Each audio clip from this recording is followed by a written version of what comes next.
Here's one of my most luscious Japanese maples. It has got an amazing form inside. I'm going to show you. Look at all these lovely twisty branches. It's already got a wonderful frame. So when I'm pruning it, I'm going to maintain that as much as possible and then continue it up further. But right now, as you can see in my video, it's looking good, but on the outside, when you look at it from the outside, it is pretty full and shaggy, kind of like a 70s haircut.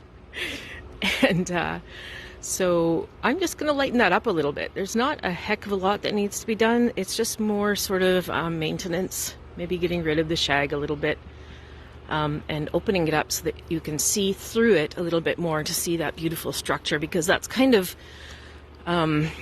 one of the benefits of this particular style of tree, is being able to see this gorgeous structure.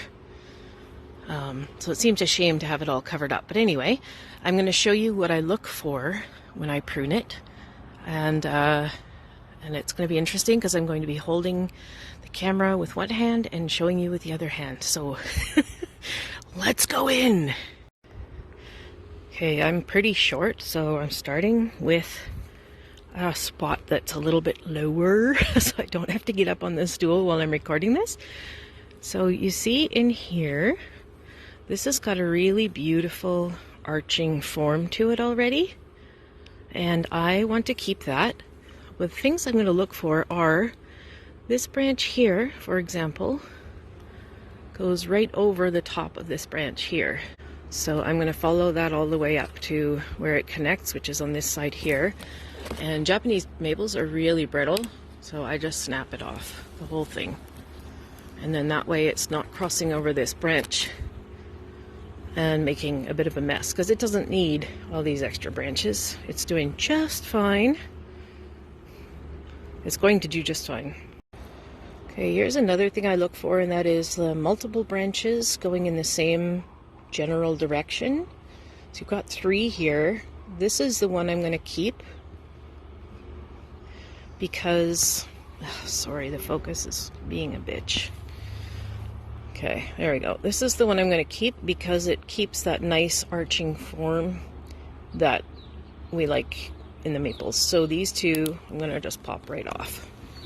Here's another example of 3 branches going exactly the same direction. I'm going to open it up by pulling out the middle one. Okay, so now it's just got 2 and they're going in different directions, so it opens it up a little bit more. The next thing I do is I look for large clumps of leaves. This is kind of a mess of leaves in here. It's totally healthy and fine, but it's kind of like when you have a whole bunch of hair. Like I have enough hair for 3 people, and my hairdresser goes in and thins it out. Like that's every freaking time I go in to get my hair cut. That's the first thing he does, is he thins out my hair. So that's kind of what this is. I just go in and I look for branches that have a shape that I like and that try to keep the form of the tree, and I remove all the excess. So I'm actually going to take that whole branch out right there. That's not even necessary. Just got a whole bunch. See, there's a whole bunch of little baby branches growing, right? Those are not necessary.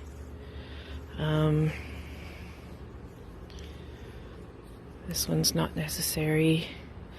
Thing with Japanese maples, and I've done this before, is if you find that you have over pruned, you've gotten a little excited, little too dramatic with pulling things off, they always bounce back, unless it's an unhealthy tree. Even then, I think probably they bounce back pretty easily. But there, I've just pruned it out, so see, it's a little thinner now. You can see through the branches a little bit better. It's not quite so much of a mat of leaves. I was going to say hair, tree hair. I think that looks a lot more aesthetically pleasing. It's just cleaning it up. Here's a spot again that has a lot of extra leaves, kind of matted, not matted. Oh, that's so nasty. Poor thing is just doing its thing. It's not matted, it's just looking heavy. So I'm going to go in and remove. Now this is highly intuitive, and I don't know if experts would think that I'm absolutely ridiculous and insane for doing things this way. So this is just what I do, and I really like the way that they look after I've finished pulling off a bunch of the extras. So once again, yeah, I'm not an expert. I just find this works for me, and my trees always look so much better after I finish. So I'm just reaching in here and pulling off any branches that are looking like they're adding leaves without any form to the tree. I'm going to stop it now, and I'm going to do my thing, and then I'm going to show you afterwards so that you don't have to be witness to my chaos. Okay, so here's that same area after I've given it a little bit of a thinning out. I didn't take much out, just a few pieces here and there, but it's just loosened it right up and brightened it up, and you can see glimpses inside now of the form. I'm going to show you a few more things that I look for. I'm just going to look on the tree and see if I can spot some good ones.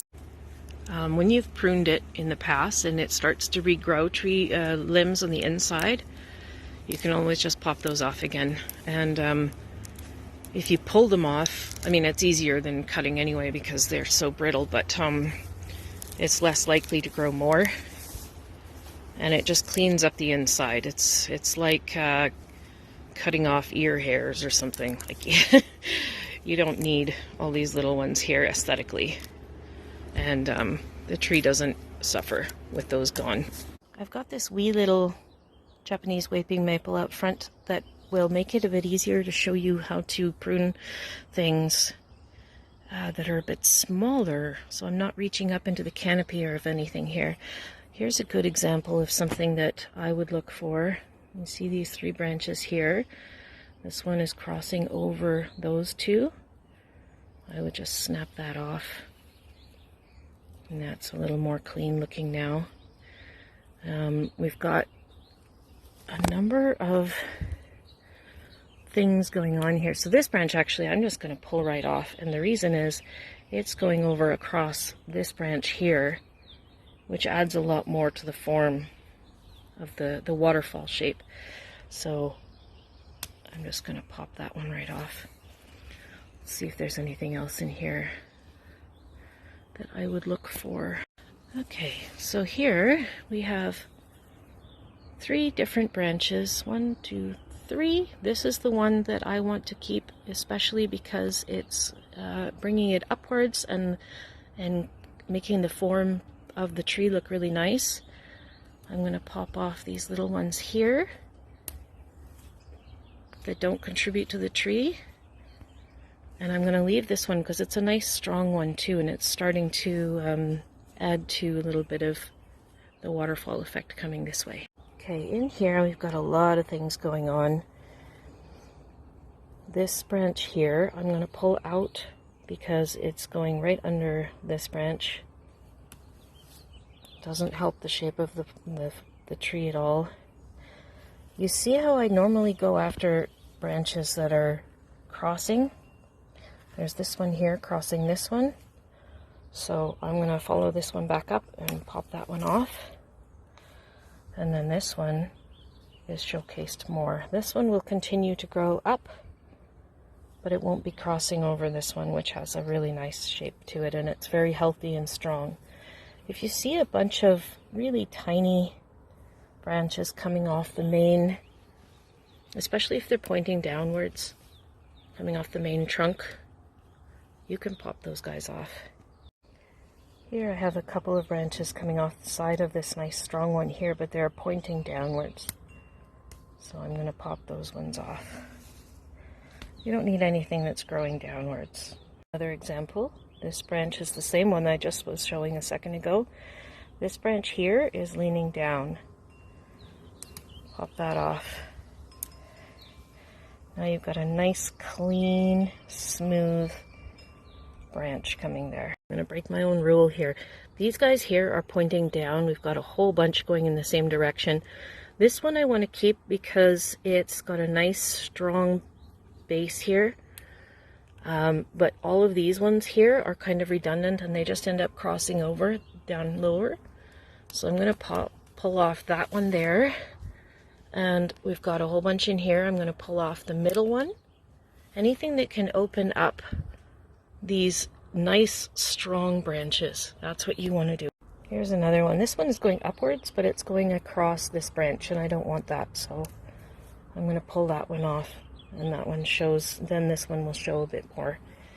It's okay if it's open at the top. It will start to put off strong branches coming upwards. It will constantly be doing that, and as I prune, I leave branches that have a nice strong shape to them that are arching upwards, like these ones here. These ones are all arching upwards. This one will eventually start coming over this way to fill in the gap. So don't worry if it looks a little bit bare right after you finish pruning it, it will come back. So when I was standing back a little further, I noticed that this one here is going in a really dorky angle. By dorky, I mean it's heading back towards the house and also back towards the center of the plant. So I'm going to pop that one off.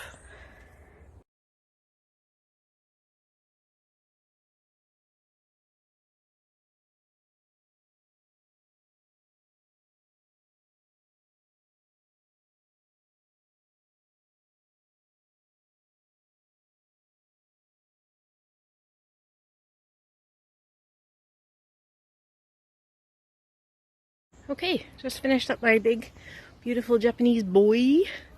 Got a big haircut. It's kind of hard to get up in the canopy actually at this point because it's well, I kind of put things at the base of the tree and it's getting a little taller. It's probably grown, I'd say 3 feet since we moved in 5 years ago.